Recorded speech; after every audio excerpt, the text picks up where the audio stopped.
2, 3. 1, 2, 3. 1, 2, 3. Nice. Okay, so the next one. We're going to go to the centre. This one's called bin. Okay? And you'll find you go to a different teacher, you'll get a different sound out, a different word. Right, it's bin. So bin is in the centre here. So Just place one hand in the centre. Okay. So after 3, we go 1, 2, 3. 1, 2, 3. 1, 2, 3. 1, 2,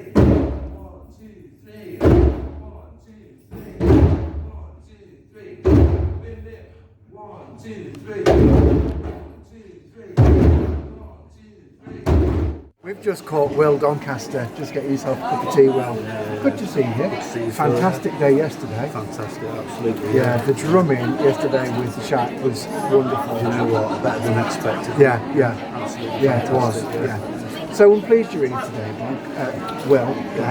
Will, because we wanted to grab you for 5 minutes. All right, okay. So- You want to be down, have you? Yeah. Oh, yes. Yeah. We just wanted to ask you about your own spiritual development, your own spirituality. Oh yeah. So. So what about where did I start? Yeah. How did you come across? How did you come across the Shack? Was there something that did you feel that you were looking for something? I developed into Shack. I knew Angie way before that. Yeah. I was a client of Angie's to start with originally. Right. Okay. I've got one or two issues going on in my life. And Yeah. I went to a charity called Hetties. You know Hetties? I know it is.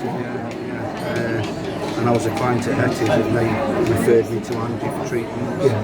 And that's kind of how I stumbled into that side of things. That light is terrible. Look, whoever like that, it was like that, it was like that. You look gorgeous. You look lovely. Well, you really do. So that's how I got into it. I was a client at Hetties and my counsellor there. Yeah. Can I name her or do we do that? You can do. Carmel Harvest. I know with Carmel. She introduced me to Reiki. Yeah. I used to go to the Reiki Shake. Yeah. And she was my Reiki master for levels 1 and 2. Yeah. And I spent several years with Carmel and sort of along with Angie as well. Yeah. And sort of went further into the Phoenix Suites at Rainworth. At Rainworth, that's where I met you. That's right, That's a few years ago now, Yeah. Not so many grey hairs there, was there, between us? No. And I know that, Will, you did your Reiki Masters up at Arborough in Derbyshire. That's right, yeah. Which by all accounts, I wasn't there, but I know that was a fantastic day for the people that were there. Oh, absolutely, yeah. Brilliant. Especially when I was conscious of a dog sniffing at me. I was down on the floor in the circle. Yeah. And all of a sudden I could look here and I'm like, just had a quick look at it. I've got a dog. I think he's just about to cock his leg on me. A real dog? A real dog, yeah. Okay. A real dog. You never know. You never know what happens dog, in the spiritual circle, do you? In the stone circle. Yeah. Can you tell us, Will, one thing that you are grateful for? I'm grateful for my life. Absolutely grateful for my life. Yeah. I'm grateful to still have both parents. Both are quite poorly. And so I'm quite grateful that at the moment things are great. Good. Going well. And if you could teach the whole world one thing, what would you teach them? What would you teach everybody? To be more kind towards each other and to be more generous in giving. As opposed to I'm alright, Jack, I saw it first, it's fine. You know, drop that attitude and start to share a lot more love amongst each other. Then I think the world will be a lot better place and we'll get on. Definitely. Oh, thanks for that, Glenn. Do you want me Glenn again? I'm not Glenn. I don't know what. You're going to have to take over, Glenn. Is it because I'm bald? Glenn's behind the camera. You're going to have to take over, Glenn. Sorry, Glenn, Will. do you mean me or Glenn? This is Will. This is Will Doncaster. Hello, well we're here with Tracy Chapman. We've got somebody famous here with us today. Yes, and I'm riding in my fast car. How are you, Tracy? I'm lovely, thank you. I haven't seen you for a few years now. Obviously, I normally bump into you at this event. But what have you been up to? I'm fine, thank you. I'm still doing the spiritual churches. Do tell us more about that. Well, I actually met you probably 15 years ago. We sat in the same development group, did you? That's correct, yeah. Awareness group. Yeah. We've got many happy memories. Indeed, yeah. But yeah, it's been a wonderful experience. I've met some fantastic people. Well, you're one of them as well. Oh, you too. But we have, haven't we? We've met some people. So do you travel quite far with your mediumship? Well, because of the pandemic, have not been able to. But yes, do Barnsley and obviously Sheffield area, Doncaster. Obviously, I do quite a lot in Nottingham area as well. Yeah. Locally. But yeah. Brilliant. Well, it's nice to hear that you're still at it, and you're still going at it, and helping people and serving spirit as well. But what we'd like to ask you as well, how are you finding it this weekend? Obviously, we haven't had one of these events for a couple of years now, so how do you feel it's going? I think it's absolutely wonderful, and the people that's here, and it's helping a lot of people, isn't it? It really is helping a lot of people. It's helping them develop spiritually and on their pathway, because I do feel that a lot of people, they need this at the moment, don't they? They need this self-support and this is what it's all about. I was just about to say that, obviously with the last 18 months, everybody's had that time for self-reflection. And of course, people want answers now. So events like this, drawing those people to them, and you know, it's a beautiful thing to witness people that were sceptical, or you know, were maybe ridiculed this sort of lifestyle, and now embracing it. So that's wonderful. And you know what? It's wonderful. It's wonderful. There's so many young people about, and we need to bring people into this evening. Certainly do. You know, because you're just wanting to know that there is more out there. With that group, That's correct. Yeah. and this is the priority, I think.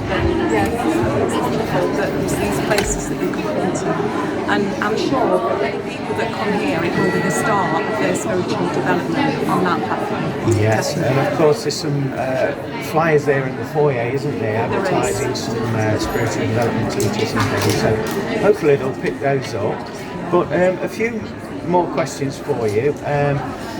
If there's anything that you're grateful for today, what would that be? It's just grateful that you're around these energies and like-minded people, and there's just so much in here today. I really feel, and spirit, you know, and not only are we excited to be here, but spirit on as well. Indeed. And that's the most important thing. And if you could teach the world anything at this moment in time, what would that be? To love everybody. I think that's the most important thing. Because we've all gone on that material pathway, haven't we?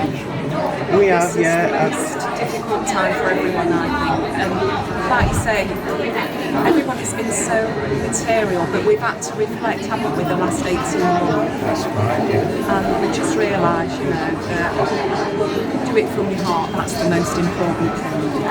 That's lovely. Well, thank you so much, Tracy, for taking the time, for letting us speak to you.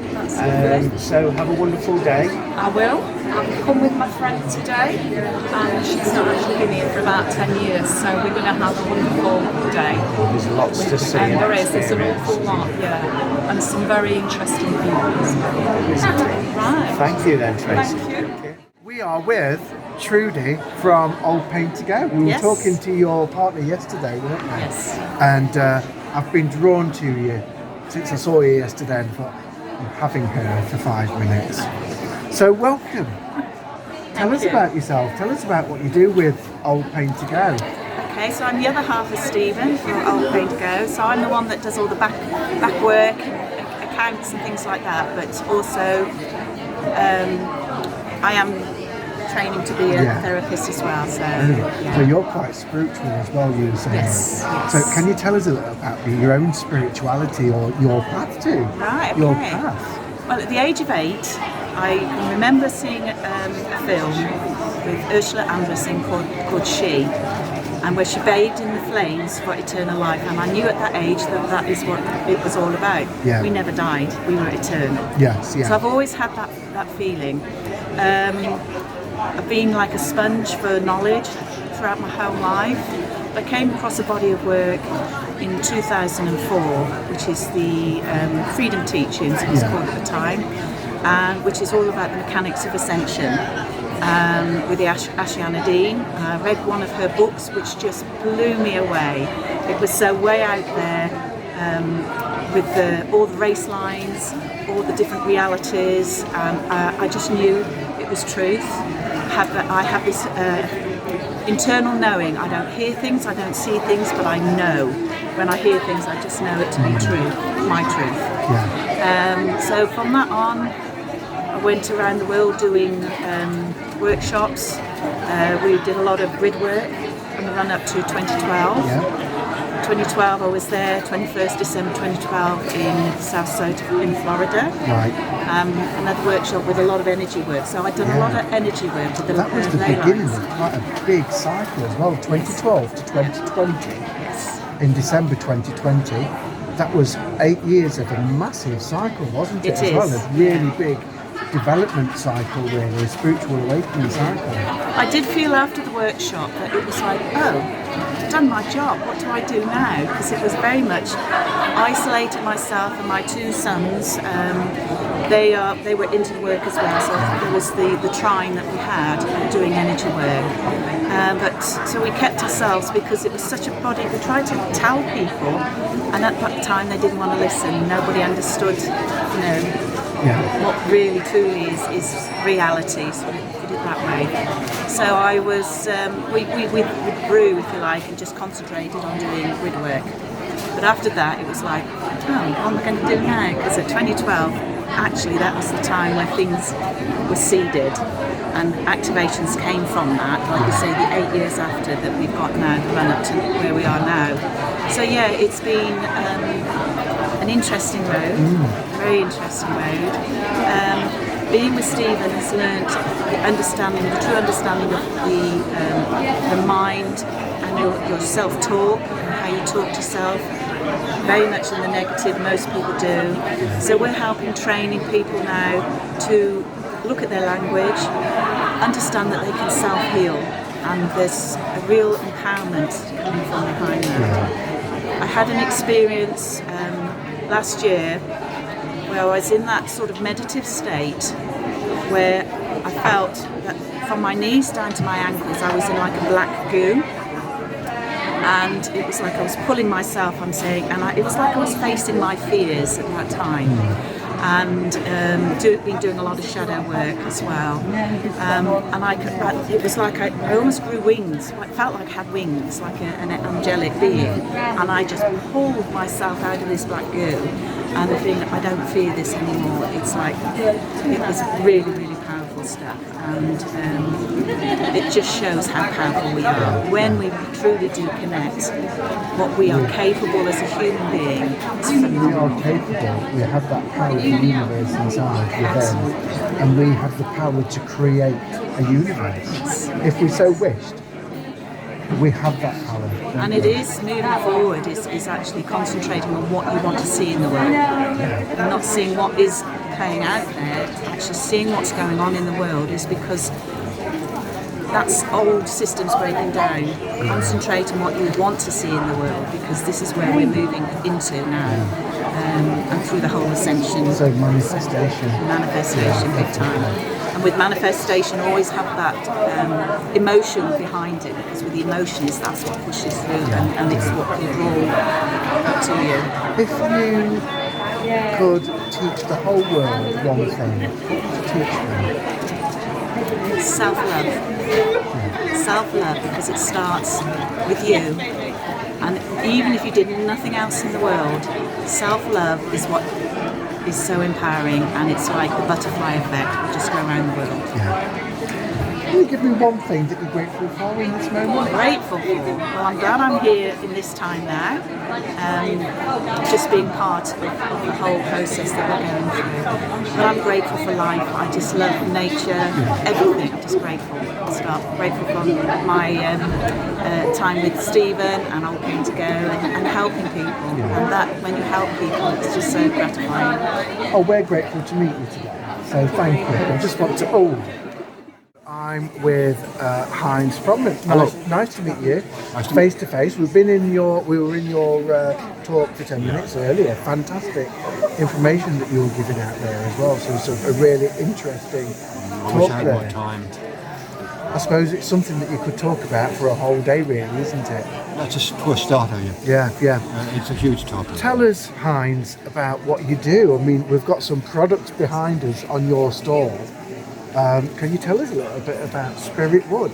Well, like it suggests, wood, spirit, is a spiritual bond with the wood. Yeah. And which is obvious, you know.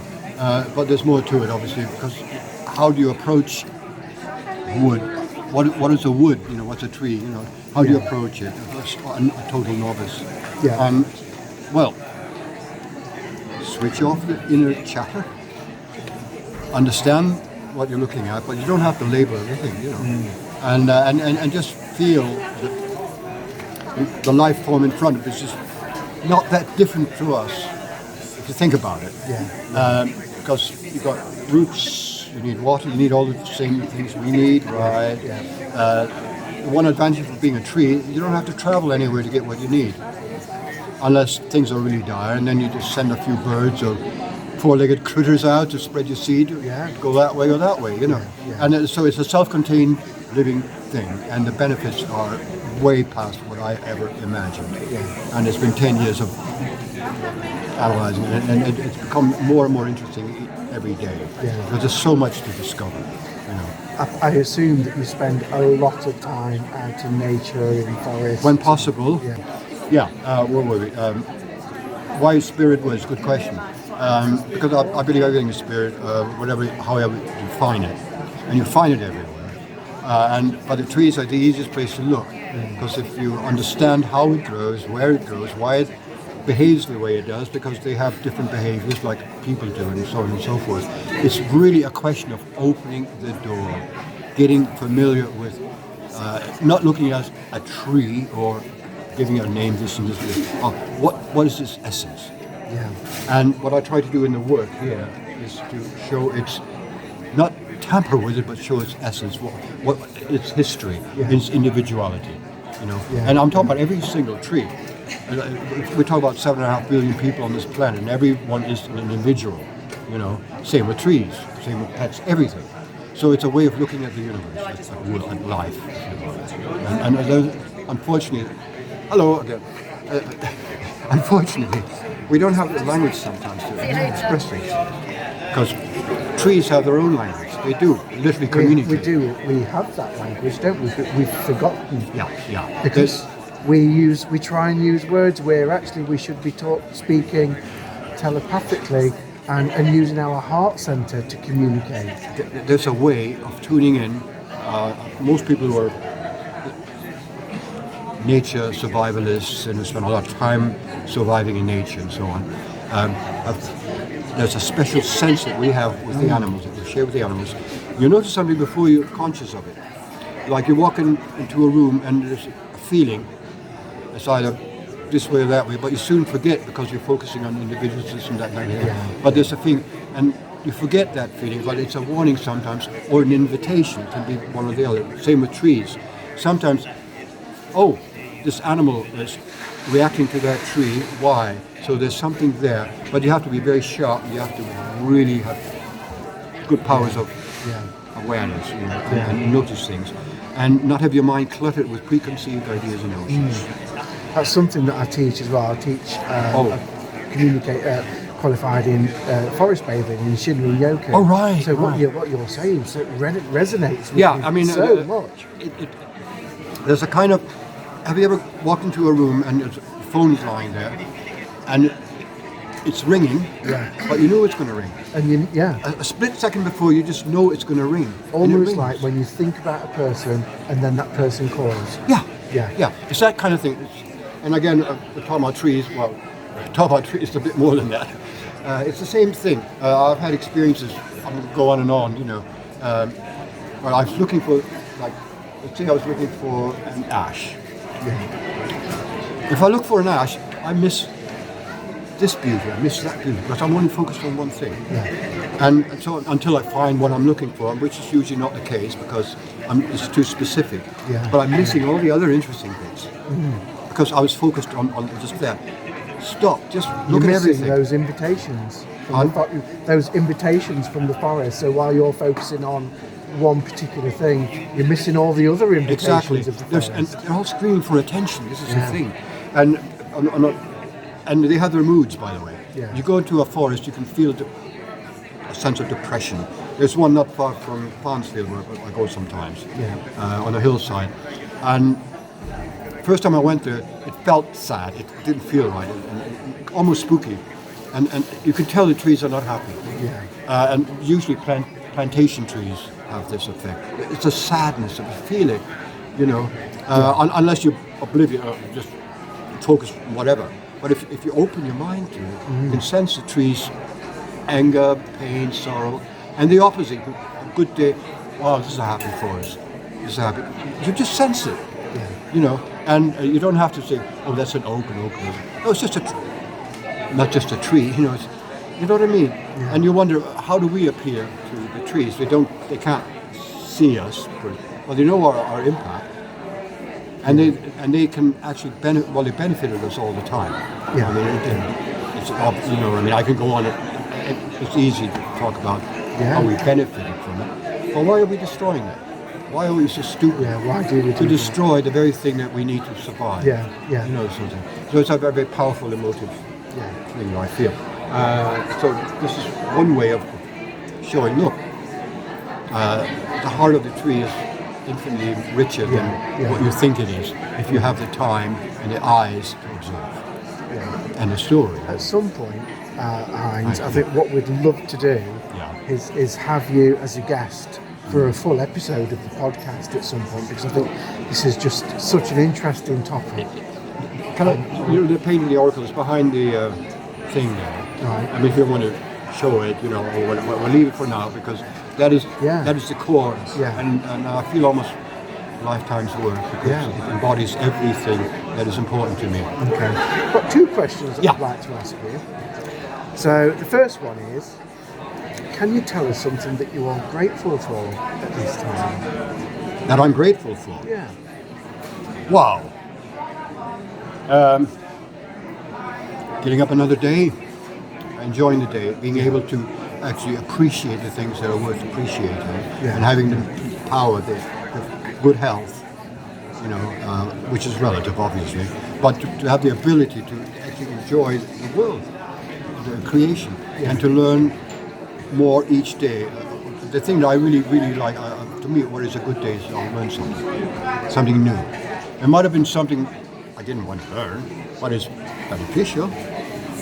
Someone might have said, you know, Heinz, I think about this and this, and I don't want to be too critical, but, you know, I think you should know this. And I said, oh, thank you, that's really useful. Sometimes a tree, I feel like I walk around and suddenly something hits me on a branch or something. Oh, right, oh, thanks for that message. Yeah, snap out of it.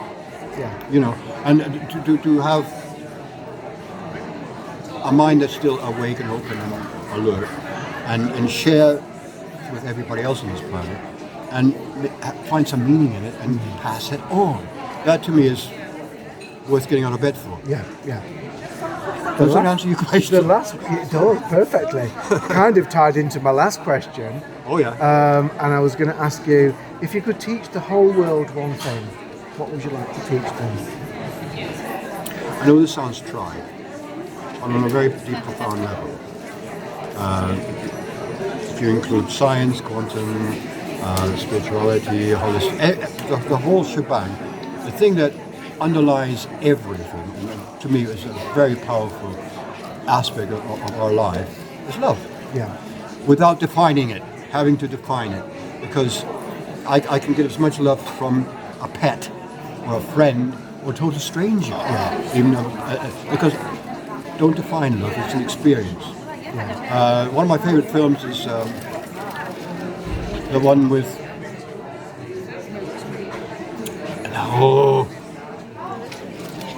space travel.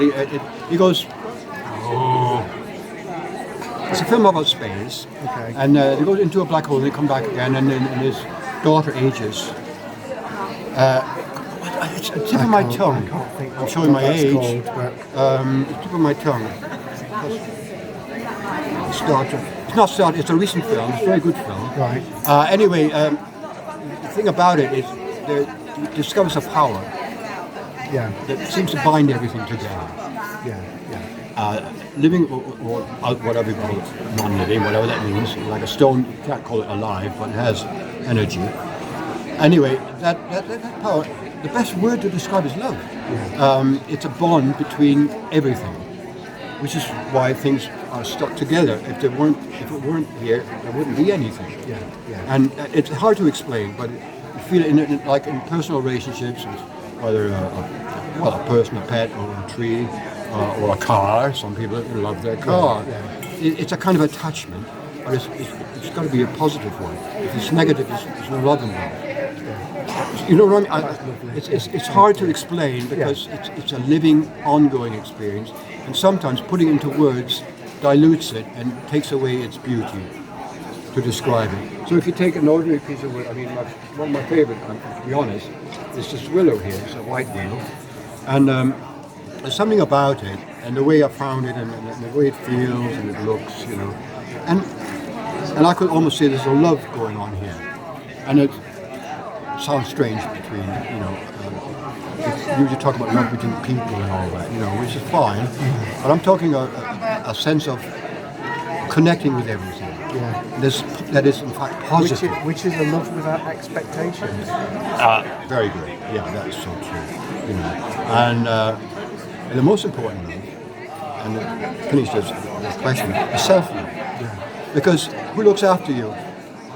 You feed yourself, you bathe yourself, you worry about yourself, you feel the pain, you know, and that's love. And if you haven't got that, you can't love you can't claim to love anybody else. That comes first. I think what we all need to do is start to love each other like we love our pets. And then, or a willow, or a painting, or this space. Is that you know what I mean? I challenge anyone to define the word love to me. But there's so many levels of love. Exactly, levels. That goes back to the talk. You open the door, oh, that's an interesting room. Oh, there's more doors. Oh, more rooms, you know, and it goes on and on. And it's fascinating, it's beautiful. Thank you. That has, Heinz, thank you so much. That's been amazing. Pleasure. And I can't wait to have you as a guest for an actual episode on the podcast as well. So that'd be good. That'd be good because I'll take some details. There's just so much, you know. I didn't have enough time doing the talk. I'm literally scratching the surface on 1%. I mean, because the beast is everything, so everything is quite big. Thank you. Basically, let me close the door now so we're officially start.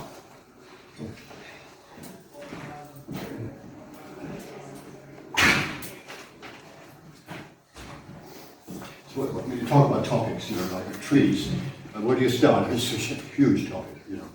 So I had to whittle it down to a picture and what it represents and the whole point. It's a project I've been working on for 3 years. Okay, and depends where your interests lie, they're all there. But it's a roadmap, if you like, and it portrays a lot of things. And I'm going to have to condense everything and keep to the 16 trees. Okay.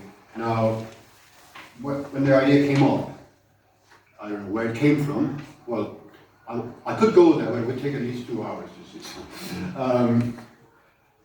Well, I call them the orbs, or spheres, or whatever you want to call them. Okay, and the title of the painting and the book I'm working on, the project, got 2 sections. One is geometry, and one is the spiritual tree. 16 stories, 16. individual stories, and each one represents a stage in one's life. You can look at it that way, this is mechanical, because you could say all of them can happen at the same time, at any time during the day. You go through all the stages. A lifetime group of all the stages. You know, it's flexible, like the universe. It's mutating all the time, okay? So I'm trying to rein in, pulling the reins, and I'll ABC methodically. So we only have time today, and Les is going to remind me of the time, because I don't have. So, let's begin at the beginning, okay? You started, this is not a conventional pattern, but it's a roadmap. But it's more than that. It depends how you see it and what you do with it, okay? So I'll just give you the law, if you like. This is what it is, but it doesn't have to be that way exactly for everyone, because like you walk into a forest, you know, I know what trees look like. You go into a new forest and, oh, trees. But if you're in tune with the trees, you think, wow, wait a minute, there's something there I didn't notice before. And then once you do that, you open, or Pandora's box if you like, you open, oh, there's more after that. And there's more and more. Where do I stop, you know? So you have to learn how to tune in, if you like, to the environment.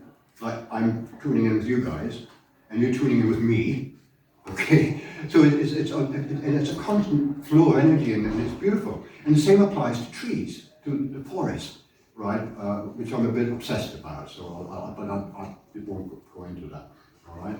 Well, we start at the beginning. It's based loosely on the Obam, ancient Celtic Druid number system, 1 to 20. And the first 10 are correct in order, starting with the shortest lived tree, which is the birch, and ends, of course, with a U. But the pattern, this is why you have the map, okay, and the numbers there, and tell you which tree we're talking about on page 2.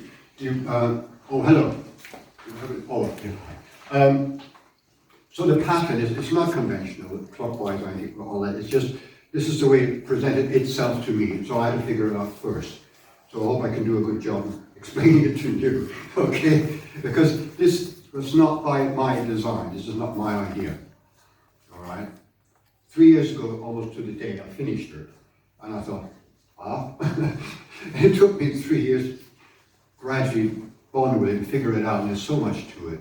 I could spend days literally on this topic, okay? But let's stick to the basics. End of introduction. 5 minutes? Anyway, that's a joke. We'll talk about time. Anyway, we start with birch, okay? Let's just start with birch. I know you're going to have loads of questions, so I'm going to leave enough time for that. Birch, hey, I'm new to this. Everything is first. Everything the first time.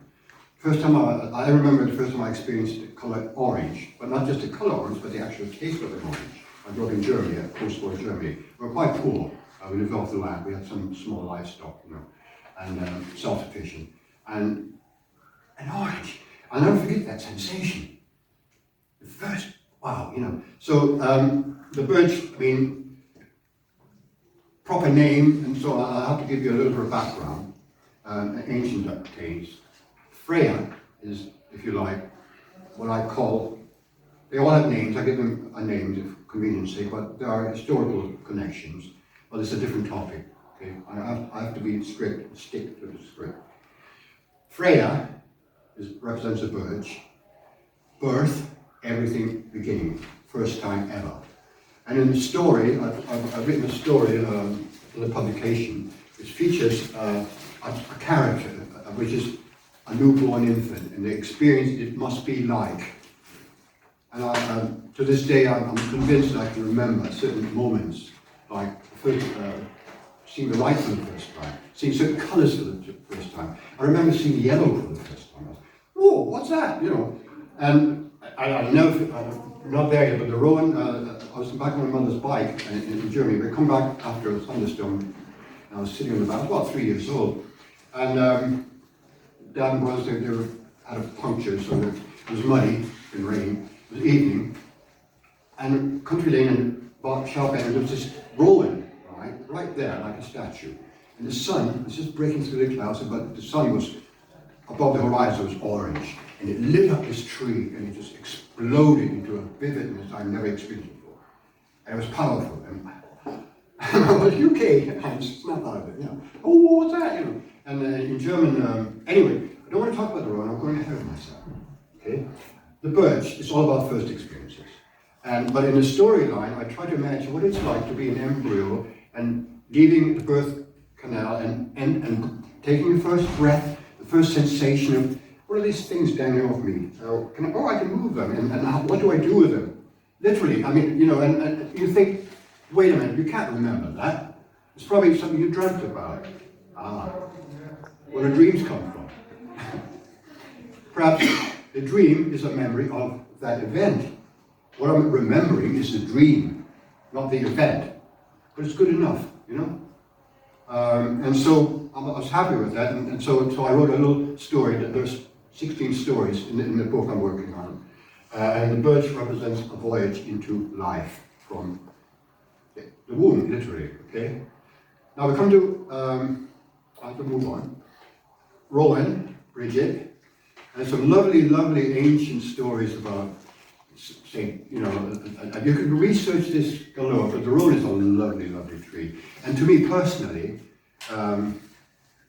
it represents the first taste of adventure, of novelty, of imagination. Like as a kid, I read Grimm's fairy, well, they were quite grim, fairy stories and stuff like that, you know, and in German, didn't mince words, they weren't child-friendly in terms of nowadays, you know, it's a completely different age, okay? They're quite brutal and scary, actually. But we all read them and great fun, and the Rowan represents to me the birth of the imagination as a child. And by the way, each orb, I'll call it orb for now, represents roughly 5 years in one's life.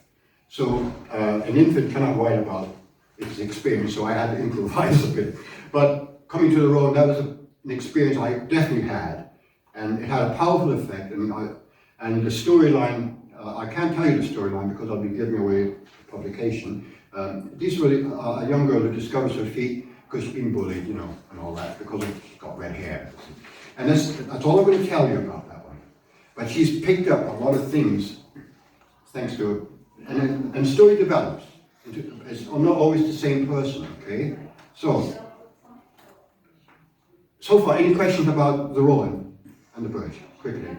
Can I move on? Please, thank you. Alder, now, Alder, it took me ages to figure out Alder. I said, oh wow. The German word is Ehrlich, and for the Alder, Ehrlich, which comes from Ehrlich, which means truthful or honest, right? Now, by the way, Bridget is seen by some traditions as the first female. Alder is the first male. What Alder represents Pisces. Hi, good afternoon, and we're here again on the second day of the Mansfield Mind, Body, Spirit show. Yeah. We're just going to have a little bit of chat, aren't we? We are. So, are you having a good time? I am. I've only just arrived actually. Have you? So I come up and Hope and Rishi. And, Fabulous. So, you've got quite interesting tales to tell, haven't you? Yeah. About your spiritual developments and journey. Can you just share a little bit of it for us? Yeah, I suppose mine started at a very young age. I was just this live wire of energy. Climbed up over everything, still am. Climbed up everything, wanted to be into everything, and that got stopped for many, many years. And then I had a turbulent time in my health, and on that point, that really started opening me up to who I really was and my gifts. And since there, really, I've started with plant medicine, so I've gone down the shamanic path, and have travelled a lot, so I've managed to be involved in a lot of different cultures, which are a lot open. Jungle, haven't you? I have Which jungle have you been into? It's the Amazon, where I did some plant medicine with the Djembe tribe.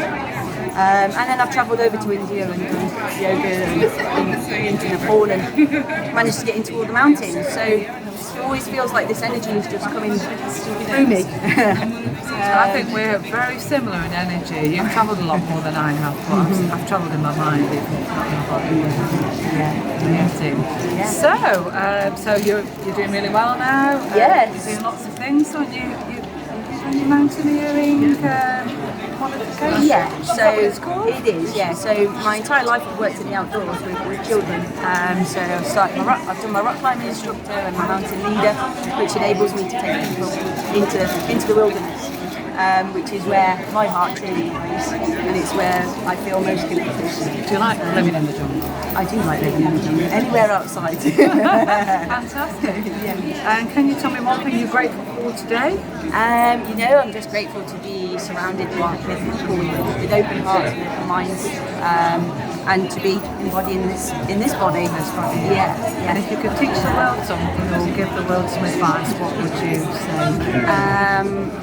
Really just remember that we're all walking each other home, and although we may look different, we're all connected from this one point, and when we realise that, the magic is right.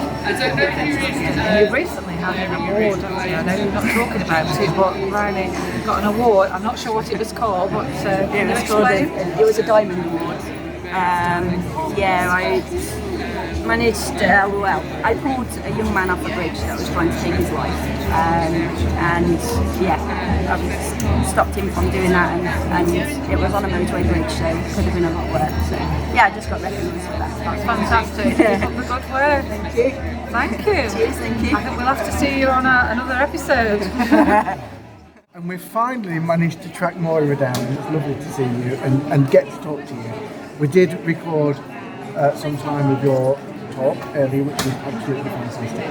So, how did you think that went? Well, thanks very much, Phil. It's great to be here today at a live show again, and that's the thing that I've got most out of this weekend. The talk was great, and I had lots of lovely questions by people in the audience afterwards, which I really, really enjoyed. So thanks to everybody who's come to have a with me personally afterwards. One of the things I really love about this kind of event is meeting people and getting new ideas. And giving a talk on the subject of witchcraft, people ask questions that may seem basic, that give me an extra idea of how I can expand my practice and continue developing. Brilliant. Can we talk about the books that you've got right here? I don't know if Glenn can see those, but if you want to talk about, give us a bit of an insight on your books more. Yes, certainly. Well, I started writing witchcraft books because when I first got onto this path, there wasn't really anything out there, sort of 30, 35 years ago, and knowing that the books haven't changed a lot over the last, over 10 years or so that I've been within my practice, I started writing non-fiction books on witchcraft. And here, one of the talks that I gave yesterday was on the folklore and magic of dolls. And there's something in here for everybody. This book is an exploration of the history of dolls, including wax images that have been used by the royal family and some really, really interesting stories. And there's all sorts of things. It's a very practical book. I'm all about giving people something that they can do themselves. I also write novels, and my first novel that I ever got published was Wild Women. And that is a story about 3 generations of women in the same family who are all witches, and how how that witchcraft implements in their day-to-day lives. So it's very much a story of how we can bring witchcraft into what we're doing when we've got problems or crises in our own lives. And of course, hot off the press with Phoenix Flames, who I'm here today, is Katie Hunter. Now this is my pagan novel for children. So it's kind of not the new Harry Potter. It's that if Harry Potter was based in the real world, what would the kids be doing? And this is where Katie goes on an adventure to discover whether there's witchcraft going on in the house she's just moved to. Where is this available? This is available through Phoenix Flames Publishing, or you can find all of my books, including the non-fiction ones, on Amazon or on my own website. So people can search Moira Hodgkinson and they'll find you on Amazon that way? Yeah, of course. I'm all over the internet. Just search for Moira Hodgkinson author and you'll find me on Amazon. I think there are some reviews on Goodreads if you want to have a look at that. And of course you can get them from regular bookstops or your library too. Don't feel like you have to spend money, because libraries are a really, really good way for authors to get people reading their books as well. Brilliant. Kind of take you back a little bit, and I'd like to ask you about your own spiritual development, maybe your own awakening. Yeah, it was a really interesting time actually when I discovered that I was a witch. It was more of a discovery than a decision.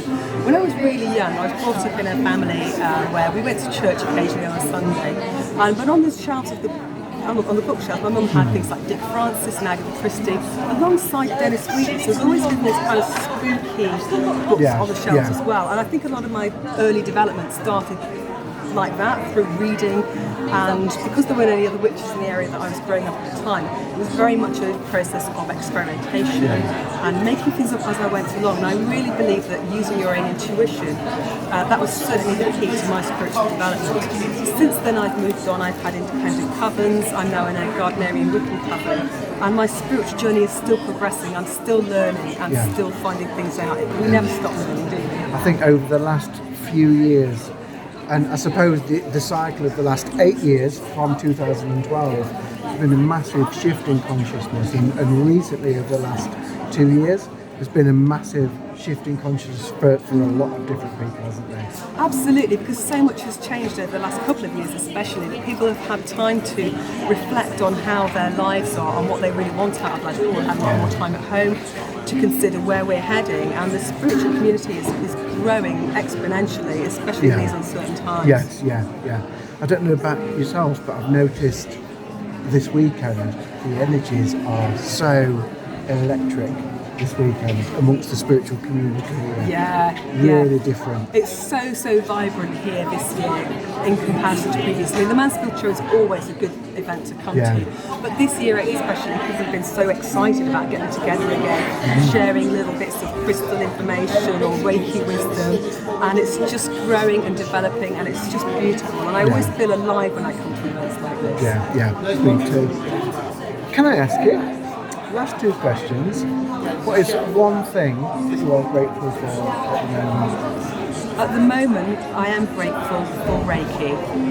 After I did my talk this afternoon, I started to get a migraine, and I don't know about other people who get migraines, I get kind of like sparkles in my vision, and I start to lack concentration, I get brain fog. I've just been had a Reiki treatment, I feel so much better, and the healing energies of this kind of environment and the people who come here have all contributed to giving me support and wellness, and I'm grateful for my good health. I used to have a really terrible hip condition where I was walked in a walking stick. The NHS was brilliant, I'm grateful for them. But mainly I'm grateful for the spiritual community, for the ongoing support and healing disciplines. Lovely. Last question. If you could teach the whole world one thing, what would you teach them? I would go into a primary school reception class, and I'd get kids who are knee-high to a grasshopper to meditate. Me too. I genuinely believe that if all children everywhere will learn to meditate and be kind to each other and animals, then the world would be a better place within a generation. Yes.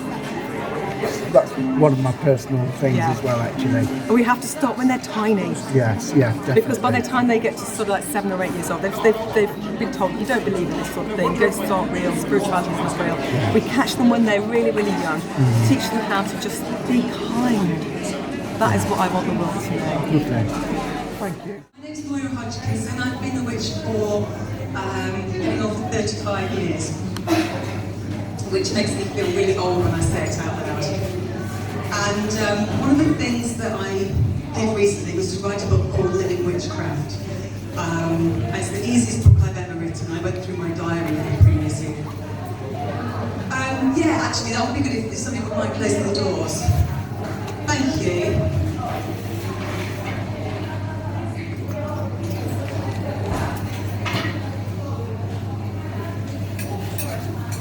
So I've written a few witchy books, and I give talks and classes in witchcraft. And one of the questions that I get asked quite a lot is, what do you do when it's not a full moon? What do you do to be a witch on a Monday when you're going to work? What do you do when it's Halloween but you're doing parties for your kids and you haven't got time to celebrate your witchy things? So I wrote Living Witchcraft as a way of describing how to bring witchcraft into your everyday life. And it is something that I am, it's not what I do. I hope that makes sense. It's kind of something that sits in me. And today I'm going to hopefully share something that you will be able to take away from you today. So what do I do as a witch when it's not Halloween, when it's not a full moon? And some of the things, here's some notes. If I can find them.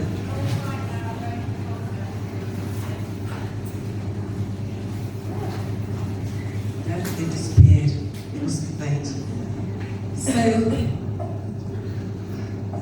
being a witch every day means that when I'm in the kitchen, I'm making tea. I've had a really rough day at work, and the muggle life is taking over. do some witchy stuff, but no, I've got to make dinner, I've got to do the dishes, I've got to do the ironing, I've got to sit with my daughter through yet another episode of something rubbish that she's watching on telly and wants company to watch with her. And so I take 2 minutes while I'm stirring pots and pans, whether it's a tin of baked beans or an ice casserole, I stir it clockwise. And I say, may the people who eat these dishes feel the power of my good wishes. And I take a moment, just a moment, to put some love and care and attention into whatever I'm cooking. Beans on toast make magic. I do things like, when I come home from work, well, I've been working from home, which is such a joy, but normally when I come home from work, I usually have a bit of a rough day because my job's so boring. And I have to feel a bit afterwards. So I've got those little aura sprays, and I then keep them in the same place that I keep my keys. So when I come home, I put my keys away, and there's my aura spray ready to just give me a little calming, grounding energy. When I have times to... Oh, hello, yes! Oh, I make them myself. I tend to get, if I've been to somewhere like Glastonbury or Buxton, I'll get some nice spring water. If I haven't, I use tap water, and I add into it whatever I think I need. So herbs like sage or lavender or rosemary, simply because they're the ones that I can grow in my garden. And I'll mash those up in mortar and pestle and stick those in. Usually some sort of crystal in there, like some amethyst or clear quartz or some rose quartz.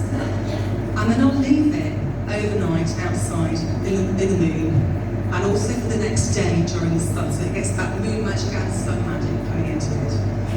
I might stuff some essential oils in there, but also, this is really key, strain it before you use it, because it will clog up the nozzles on your bottles. I learned by mistake, do not repeat my mistakes. And the other thing that you should do is add about 10% of pure vodka.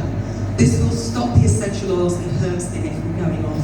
I learned that through trial and error as well. So yeah, put anything you like in them and just charge it up with some Reiki energy. You can write Reiki symbols on the pot that you're keeping in, for example. So there are loads of things you can use. And you don't have to get fresh plasma from magical supplies. You can buy this stuff in jars in Tesco. They work just as well, but they will need a little bit more activation because they're big like this thing. Yes, that's okay? Yeah, brilliant. And you can make those for all sorts of things. So I've got 3 cats. If anybody lives with cats, you know that giving a cat a bath is like a trip to hell. It's a suicide mission. You need leather gauntlets and arm armour, you really do. And I've got a cat who was poorly recently. Off she went to the vets. Weed in the cat carrier on the way there. Weed in the vet's office, and then peed again in the cat carrier on the way back. So she really does need a bath before she's into the vets. And after that, she's all, I've got the bath, I feel so stressed.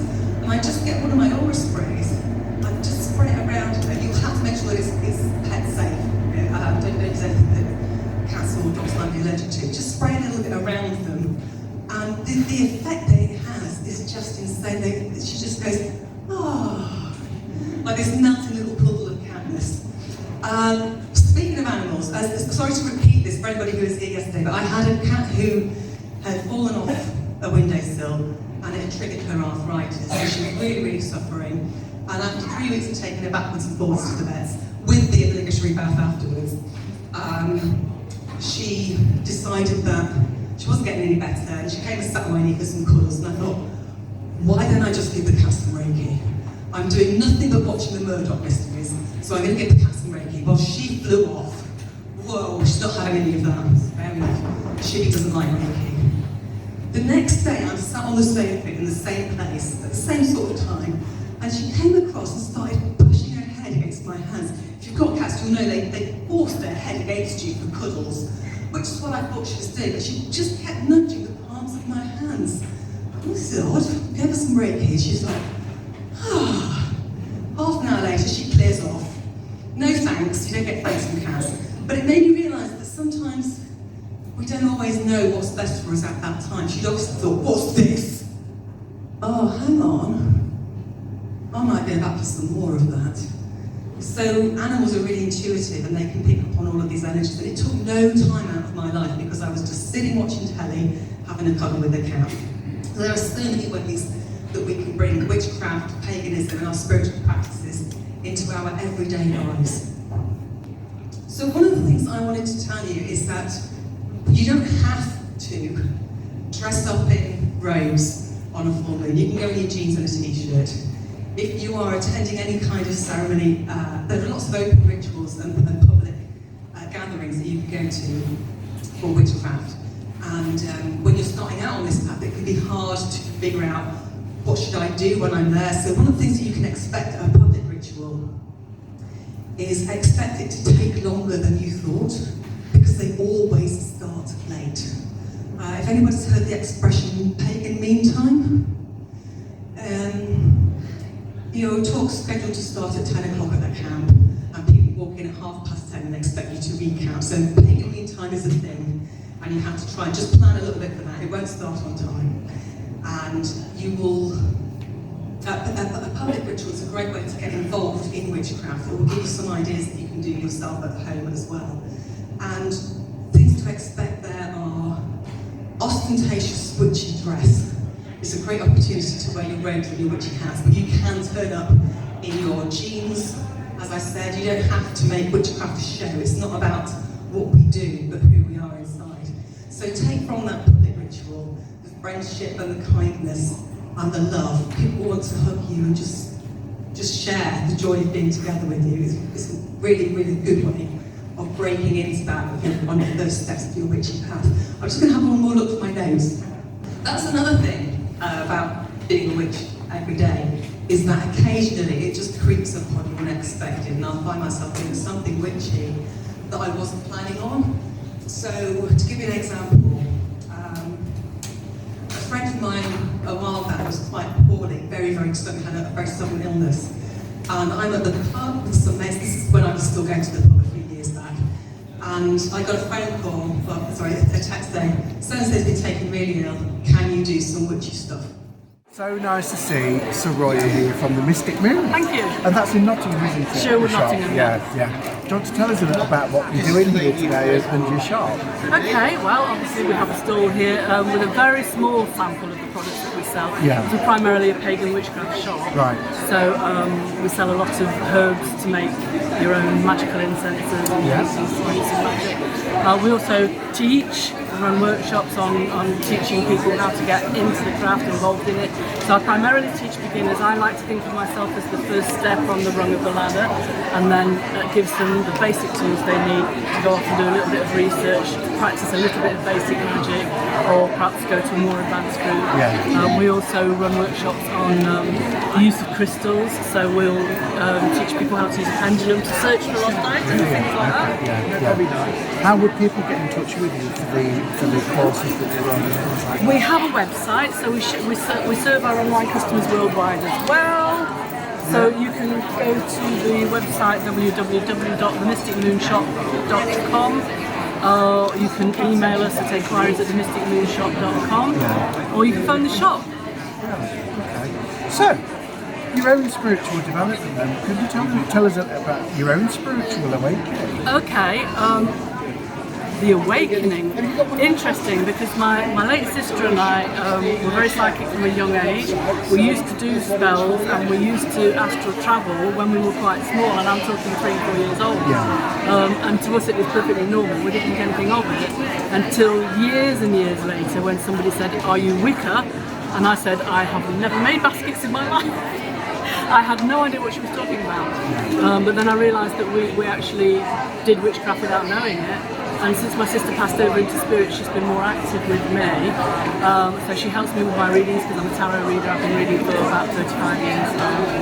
So it's just really progressed from childhood. When I lost my father in the 80s, I got involved with the local spiritualist church, became more spiritually aware that way. Somebody gave me some Doris Stokes books to read, and she was marvellous, so I just advanced that way. If there's one thing that you are grateful for at this time, what would you say you are grateful for? I'm grateful for being able to connect with my family in spirit, because I miss them. And it's really, really nice to be able to communicate with them and know that they're still with me. Yeah. One final question for you, Serena. If you could teach the world one thing, what would you teach the world? One thing, tolerance. Okay, good. Yeah. How do you think we can It's national, I don't know if you know, it's National Tolerance Day coming. Is it really? No, I didn't. In October, and I think it's the October or November, it's National Tolerance Day. And I think about tolerance, and I often think, how can we transcend tolerance? Because we have tolerance with certain people, don't we? Yeah. I tolerate things, but how do we change that into acceptance? I think that's an experience that comes with experience. I mean, I'm 64 now, so I've had years and years and years of being intolerant and people being intolerant towards me. And having the shop, I've learned to be intolerant towards people because we get some very, very strange people coming into the shop. Yeah. And having a nephew with special needs also has helped me learn tolerance. So I think you need to have patience, you need to just take a step back sometimes and let people talk and actually listen to what they're saying rather than just hearing the words, listen to what they're saying and try and understand the other person's point of view. It's wonderful. Thank you so much. It's been lovely to talk. I'd just like to start before we go any further. I'd really like us all to share in some breaths together. And just allow our breath to melt into our being. And just comfortably exhale.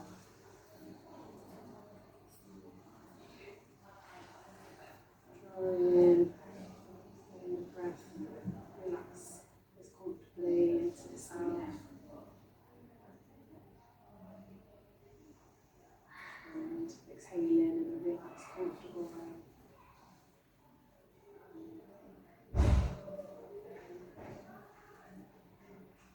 So, of course, the most beautiful thing that we have at our fingertips as a healing tool is our breath. And of course, it sustains us, but it's also a beautiful, immediate way of connecting in with our nervous system. And when we're stressed, this for various reasons that creates illness in the body, and that's when we tend to be in the flight or fight mode for too long, and we can take ourselves out of flight and fight mode into a rest and digest mode. I don't know if anybody's heard of that alternative before.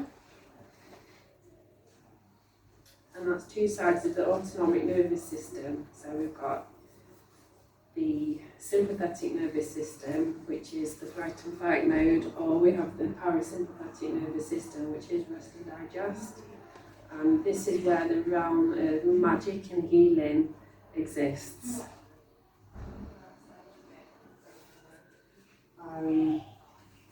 So I just wanted to say welcome again, and I want to honour this space. I want to honour this land that we're in. I want to honour you. Thank you very much for being here. And yes.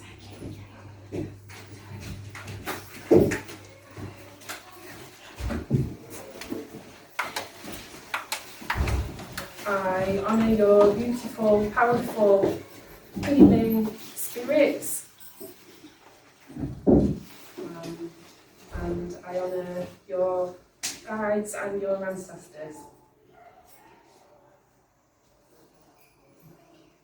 Thank you. So I'm here today after saying hi to Eric from Northstar Crystals, and he's asked me if I'd step in and replace the talk that was meant to be, was it Modern Rescue? Yes. Modern Rescue Remedy.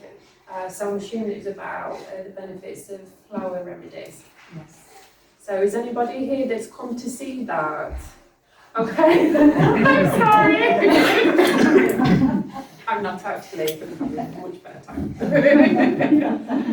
I can answer any questions about flower remedies. Just have a recap. Yeah. Quite a few times. Yeah. I think if you're already familiar with flower remedies, there's a really good book called Floral Acupuncture, where a flower remedy therapist has come together with an acupuncturist, and they've worked out that there's similarities between the benefits, the aspects of certain flower remedies, and they actually match with what you can benefit if you place them on certain acupressure points.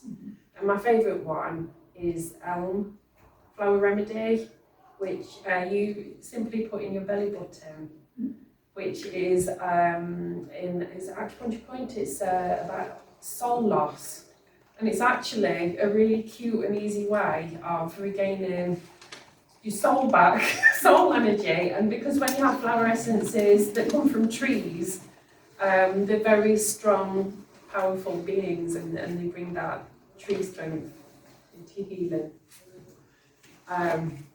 So, yes, I've stepped in. I didn't actually come to expect to do a talk. I actually expected to come and do some healing for myself. So I'm not really sure how this talk is going to go. But I'm here for you as a healing resource. That's what I'm here to be for. And that's why I've stepped in. I have done talks for Mansfield Mind Body Spirit Show before. I've done numerous group earth sky meditations, which is something I feel is a calling in my soul to share with people and help people to see the energetic glory in what they can be as a presence, as a spirit on this planet now. So I've done numerous earth sky meditations, which is about bringing the earth and the sky into the heart and radiating that beautiful fusion of energy out throughout our being and the world around us. So it's a benefit for ourselves and the highest benefit for the people around us. I've also done talks on fractals, fractal geometry, which always takes me into a place of spiritual ecstasy, just to pick up a book about fractals and read about the language, the visual language of the universe, and it's you'll get it straight away. It's the shape of the branches in the trees is the same structural language that builds the arteries in our body, our veins, the way that our lungs branch and the neurons branch in our brains. It's the shape of river tributaries through mountains and the shape of fault lightning. And to me, the shape of the tree represents life force. But we have the shape of the tree within us, and the rivers and the trees. They're all structures of life force, and especially a lightning bolt.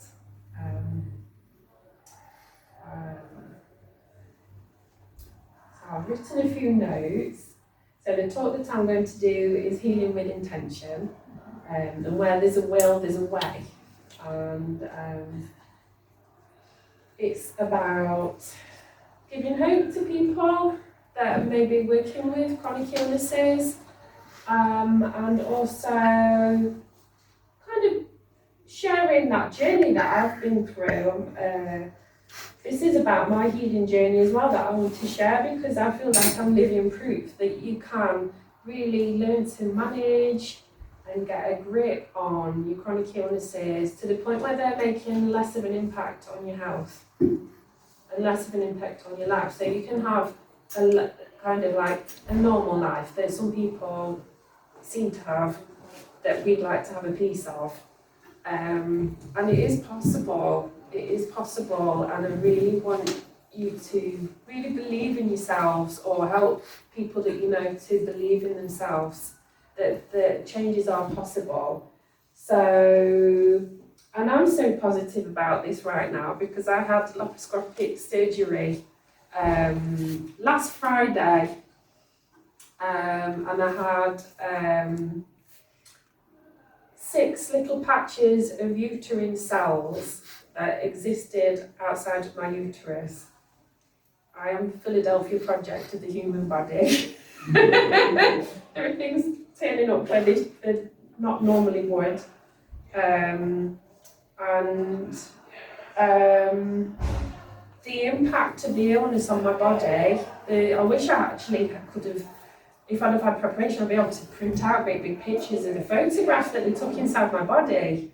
And you could see what a small impact these patches were, and I believe I've saved my bladder or parts of my bladder from being removed, from having to have my uterus removed, or parts of my uterus, or having parts of my bowel removed. I am very kind of pragmatic about the healing path, and I think it is really important because we are physical. We must respect the physical, and this is a lesson that I've learned through observing other friends with very tenacious illnesses, that it's really important that, you know, we do the energy work, that we do everything that we can in the holistic palette that we can choose from to direct towards our health conditions. The energetic healing is mind-blowing and profound and can make big differences in our body, but I would also promote the need to respect that the manifestation is physical.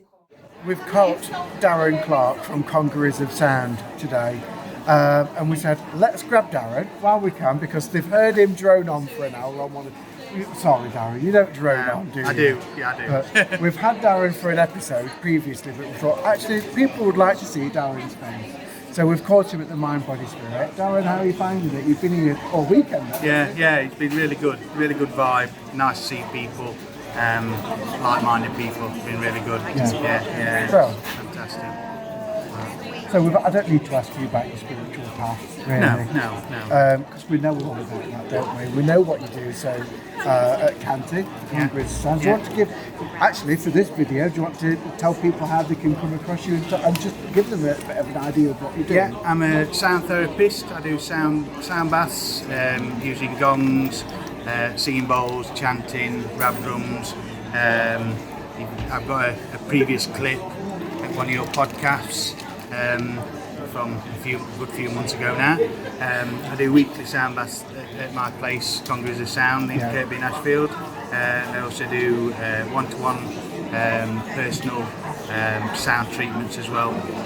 So the idea is just to balance the chakras and all the energy of the sound. Cool. So Darren, can you give us one thing that you are grateful for today? Just at this time? Meeting like-minded people and being around like-minded people is great. And if you could teach the world one thing, what would you teach them? Well, that's a difficult one. Possibly just to be grateful of what you've got in life, rather than chasing dreams. Dreams happen when they're supposed to. Everything happens for a reason. So just be grateful for what you have. We're very blessed in what we do and what we have. I would say that grateful for what you've got and appreciate what you have in life. Great. Thanks, Darren. Nice to speak to you. Yeah, lovely to speak to you. We'll see you again soon. Thank you. Angela, nice to meet you, Angela. We've got Angela from Phoenix Flames with us this afternoon now as well. So, Angela, lovely to meet you. Yeah, it's good to meet you as well. We've been trying to grab you pretty much all day, but you've been so busy. It's been manic. It's been great. Hasn't it been a fantastic weekend? Yeah, it has. It's been absolutely amazing. It's a shame there's not really long left, actually, isn't there? So I've still got a couple of hours. Yeah. How have you found it? It's been really, really good. It's been great that everybody's been able to come back after so long and actually come back to this event, because it's been hectic. And having a sellout's always good. Tell us a little bit about what you do, Angela. Okay, so I'm a witch. Yeah. Easily, I'm a witch. I literally make handmade magical products. I do herbal incense, I do rollerball oils, I make spell candles, I also sell crystals. And we have a publishing company as well, Pagan and Wiccan books. Brilliant. That shocked you, didn't it? Yeah. That's good to know. How can people find you online or anything like that? Okay, so we're on www.phoenixflames.co.uk, and Phoenix is spelled, as you can see over my right shoulder, F-E-N-I-X. It's not Phoenix. Sorry, I like to say it how it's spelled, so I spell it right. That's all. Can you tell he's been told off already? Yeah. Glenn's laughing at us now. So, can you tell us a little bit about your own path?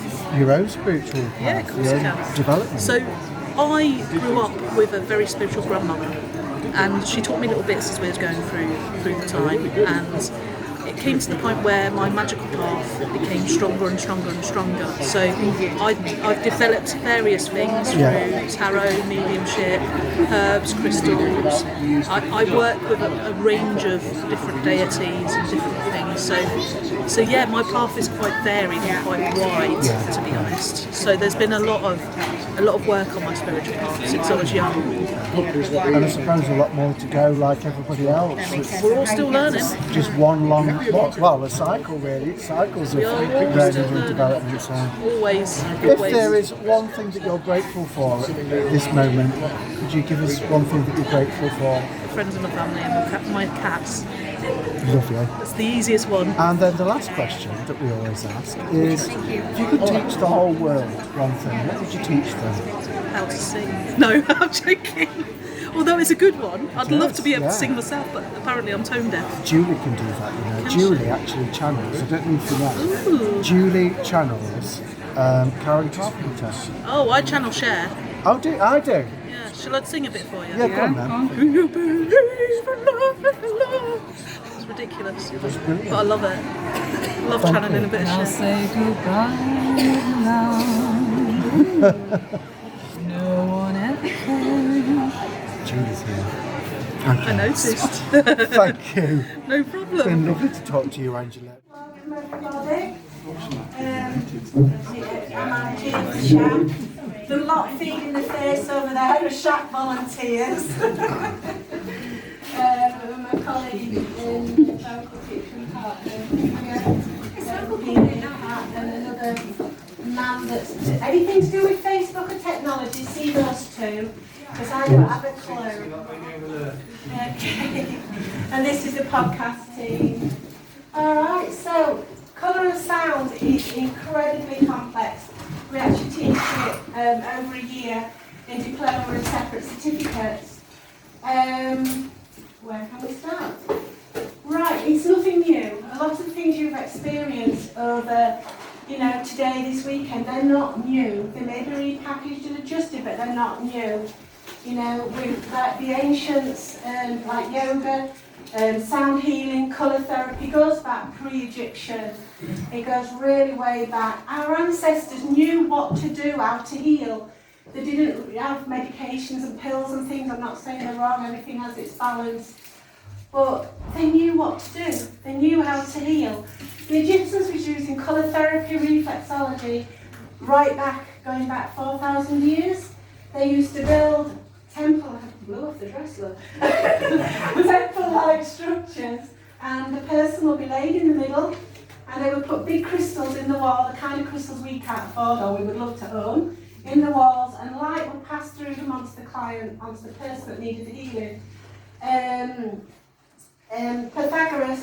Socrates, Pythagoras, they all recommended things like sunbathing. If your skin's suffering, I know we've got a different ozone to what they had, but sunlight is really good for you.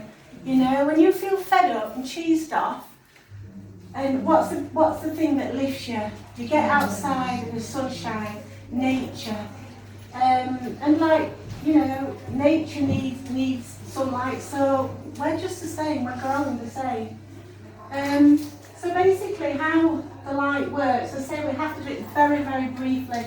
There's so much, I'm trying not to go off at a tangent.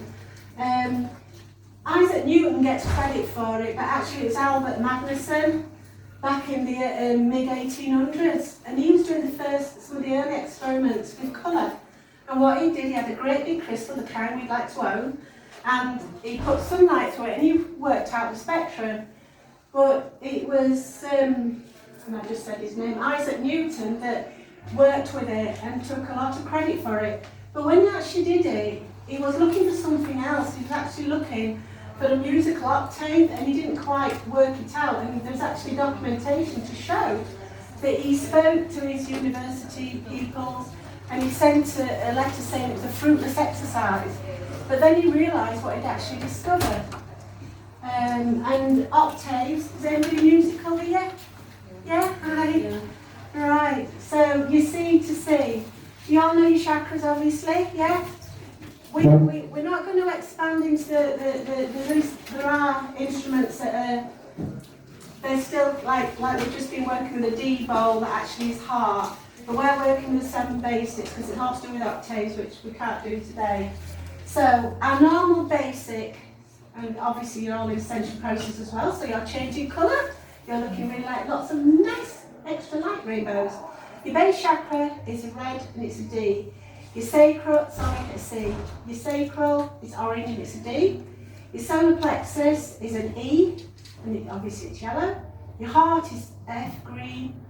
Green. Yeah, thank you. I teach them. Yes. I'm a yoga man. I know you are. Mantras. Wow. We do mantras. Well, he's better than I am, of course. So we've got C, D, E, F, G, A, B, high C. Wow. Right. So the way we absorb it is when you're out in the sunlight, I'm going to do some experiments with you so you can have some fun as well. When you're out in the sunlight, your nerve ends, apart from being blue, pick up the quality of the sunlight. It picks up the spectrum, the frequency of the sunlight. Now that travels down through your meridians and into your brain. Your brain works with a pineal and pituitary gland, and those 2 glands, they tell you the body, the quality of sunlight you have received, the quality of colours. This is why, it's okay, come in, Chip. This is why artificial sunlight's not great. You know, you can buy daylight bulbs, and they're not very expensive now. They're really good, they'll help. They're not great, but they'll help. Okay, so that sunlight has travelled down your nerve endings, and your pineal pituitary gland have gone. Okay, let's see what frequencies and wavelengths this is. And then that sends the information through the body to the chakras, the hypothalamus, and it goes to each chakra.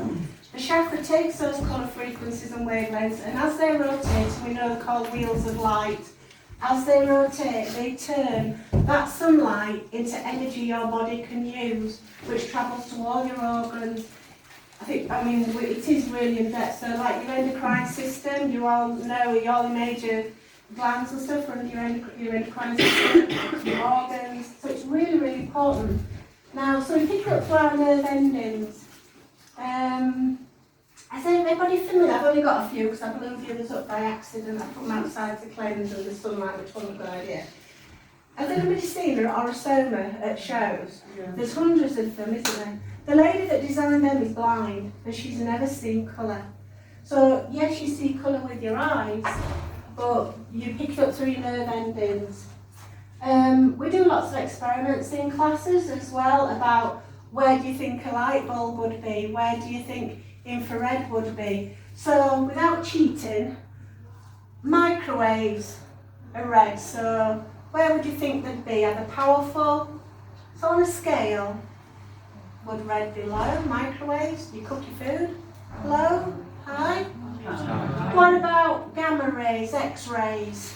High. Your microwaves are a red, so they're a low frequency, low vibration. And then we got that funny gadget. This was one of my buys, which turned out to be useful in the end. With frequencies and wavelengths. Okay, this is called a Beijing guitar. The man played it really well, but I can't do it. So, but it's come in handy to show the tighter something is. I told you it's come in handy. So that's low. So if I tighten it,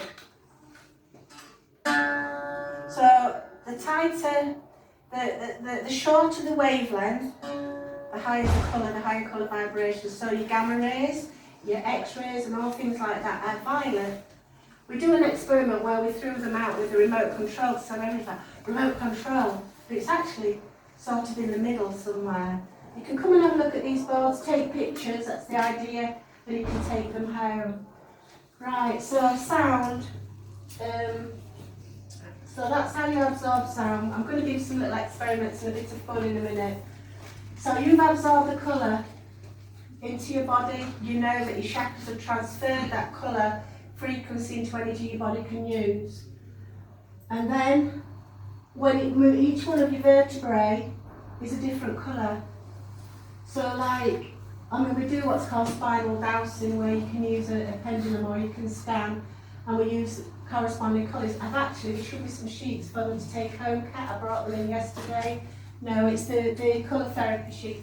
I've also given you a list to take home so you can identify your ailments and channel the colour yourself. In music, as we've said, it's C to C, okay? And so how many of you play instruments? Okay, so you know when you're, slap that bloke at there, will you? So when you're playing music, oh, they could get them to sing you, couldn't they? When you're, look at the scares, like, not likely. When you're playing an instrument, you'll be playing high C, low C, sharps. And when you're playing that, you're creating the most wonderful rainbow of colours. Some people can see colour from music. I know there's one or two of you today can.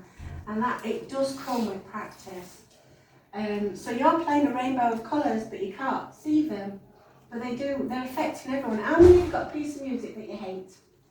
That makes your skin go, ooh! Right, and how many of you got a piece that you like? Oh, I think this is time for an experiment. I bet this was going on, you know. Right, okay. So I want you to close your eyes and think of something that annoys you. A piece of music or something that annoys you. Apart from Darren at the back. Something that annoys you, a piece of music that you don't really like the sound of, an instrument you don't like the sound of. Okay. Now I want you to, we're going to count to 3 and I want you to think of that instrument or that sound you don't like. And so we're going to take a big breath and do a ah. You don't like it? Big breath. Ah. Okay. Actually, they're all quite chilled. So let's think about something that you do. What do you love? What makes your heart jump? What's fluffy bunnies, kittens, lovers, crystals?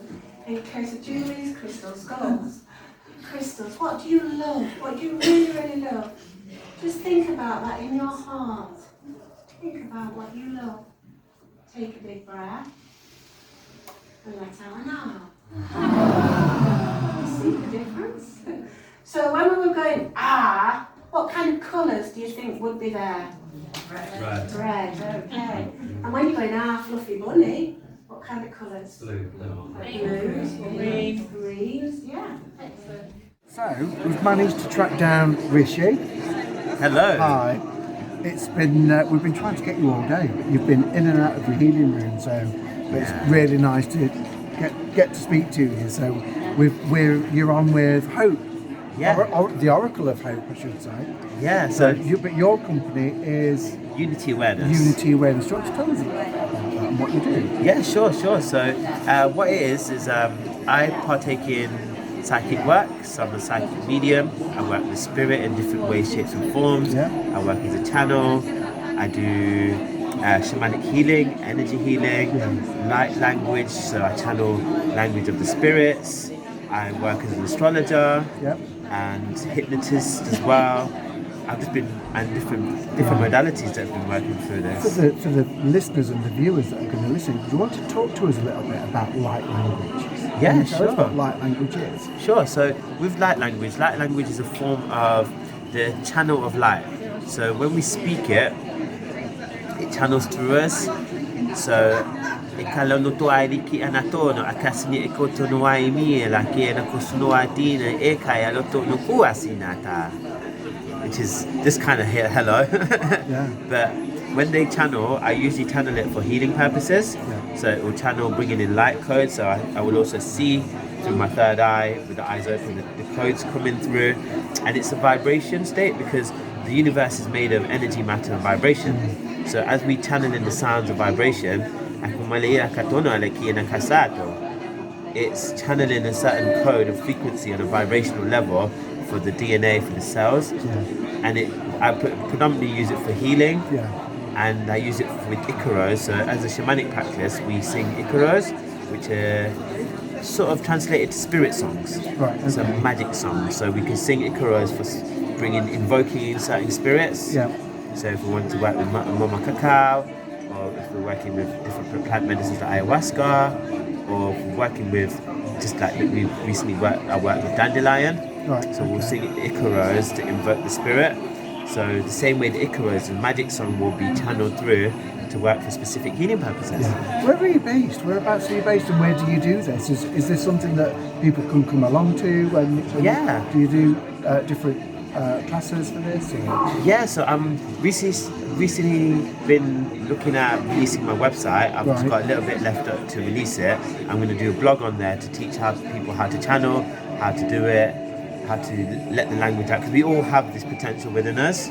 So teaching people how to let go of the logical mind to allow the sounds to flow through without the mind attaching to understanding what it means, and then the translations come along after. But I'm based in Brighton. Oh, right, okay. And I'm originally from Leicester, so I do travel around a lot, from Wales, up north. So have you come up from Brighton just to hear them? Just to come and support the Oracle of Hope. Yeah, brilliant. So that's kind. That's a kind thing to do. So Well, she's amazing at what she does as well. Yes, I started to listen to Hope's podcasts that she does last night as well. So she told us about that, and I'm like, I'm going to have a listen to that last night. So, and I was saying earlier on how she gives that, while she's talking, she leaves the pause, and I thought that's so important for people to process what she's just spoken. That processing time, that pause in there as well. So that was beautiful how she does that. But she knows. She knows. How have you found the weekend?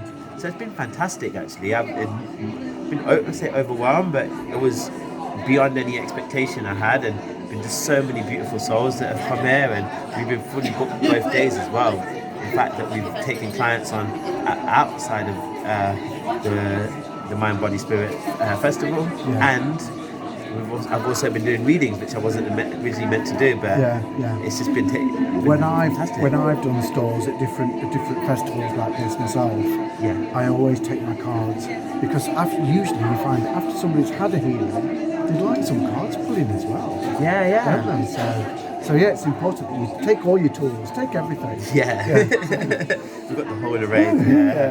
If there's one thing that you are grateful for at the moment, could you tell me one thing that you're grateful for?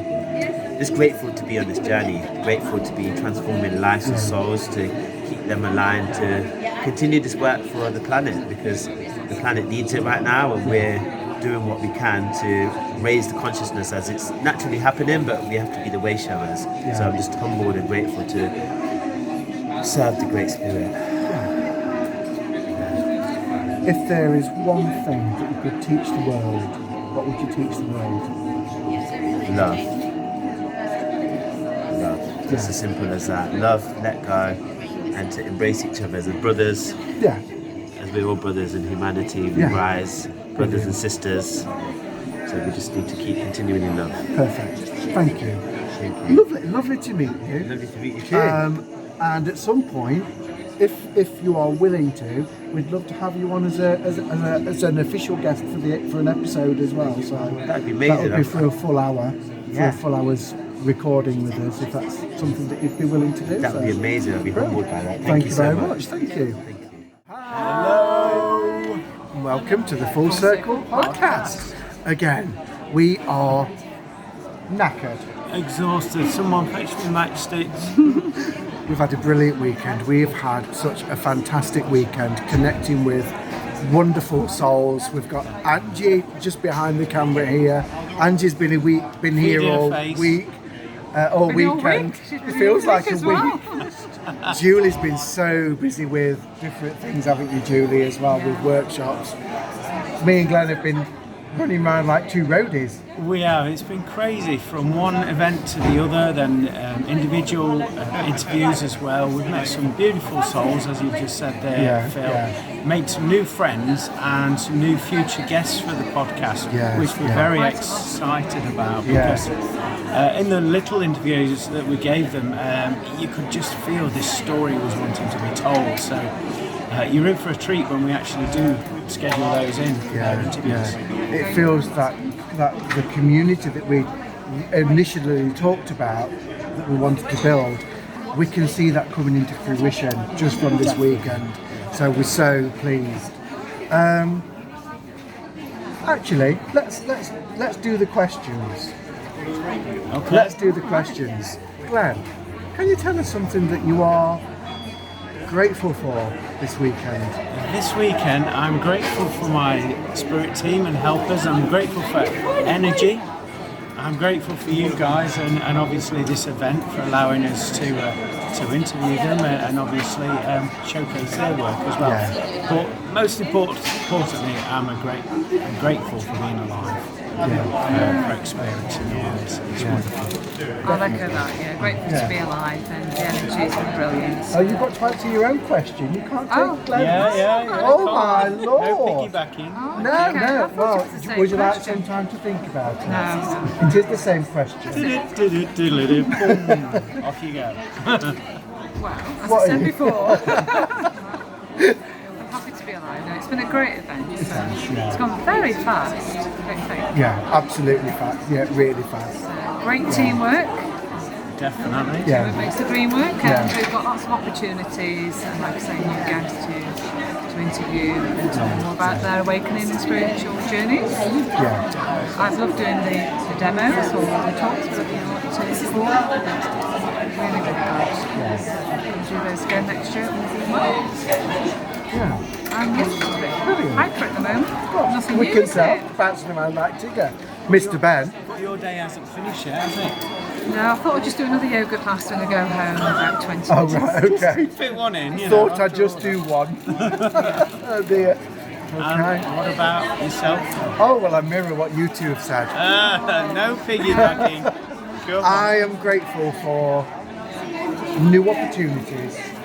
I am grateful for being pushed out of my comfort zone, actually, as well.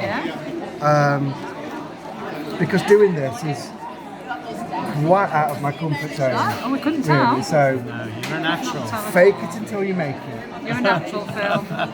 But yeah, I have loved every minute of this weekend. It's been such a pleasure. I've loved spending the time with you both, and Angie and everybody that we've met this weekend. It's been fantastic meeting new friends and catching up with everybody. So I'm grateful for Eric. Yeah. Oh, he's gone.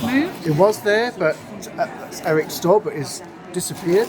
But so I'm grateful for Eric for allowing us to be here The as well. opportunity, Yeah. So thank you, and I look forward to the next one. Definitely. This has been the first of many, I feel. Not just in this area, but I feel as though we'll be doing a bit of travelling at some point. But everybody, thank you so much for tuning in, for liking, commenting, sharing. We hope it's Also, been entertaining as well. It's been entertaining weekend. yes, it has been. And if you've never been to a Mind Body Spirit event, then I'd like to encourage you all to come down to one, either near you, wherever you're from. They're very enlightening. You learn some beautiful new topics with the talks there, and also you'll be able to connect with some beautiful souls like we have this weekend. Yeah. Do you think we should get Angie to come and say a final goodbye? I think we should. And then we can get Eric, if he's passing, for a final behind goodbye. you. Let's get Angie first. Okay, well, let me switch mics. So, come on, Angie. You've had a busy week. Oh, we need. We've only got the top of Angie's head. You've got a full. I'm the short one out of the crew, and I've not, left job. Have you had a good weekend? Yes. It was quite amazing, really. From start to finish with the drumming yesterday. I think the loudest sound was my knees knocking, not the drums. met some really well. beautiful people, and it's just been a really lovely event. And made contacts with people I've not seen for many years since I first started this journey. So it's a full circle for me. Back to oneness. Back to oneness. Yes, definitely. So, thank you. So would Angie. you like Eric? Yes, if we can grab Eric, if it's free. Just there. Let's see if we can see his T-shirt. We can see his Do you reckon we T-shirt. can pan Eric? It's disappeared. He looks quite busy. He's a busy man. It's we'll get him later. Right. Shall we, Glenn? Okay. Later. So, thank you all very Okay. much. Thank you. To Full Circle. Thank you very much. Over and out.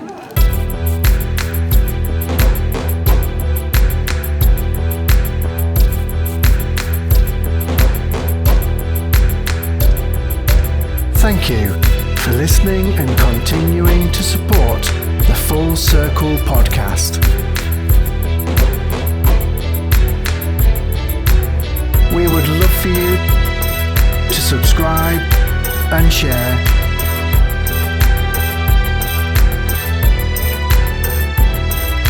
Don't forget to find us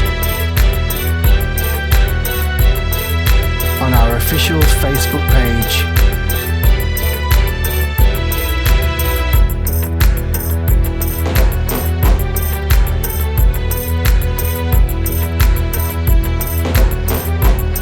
Until next time, have a good time, all of the time.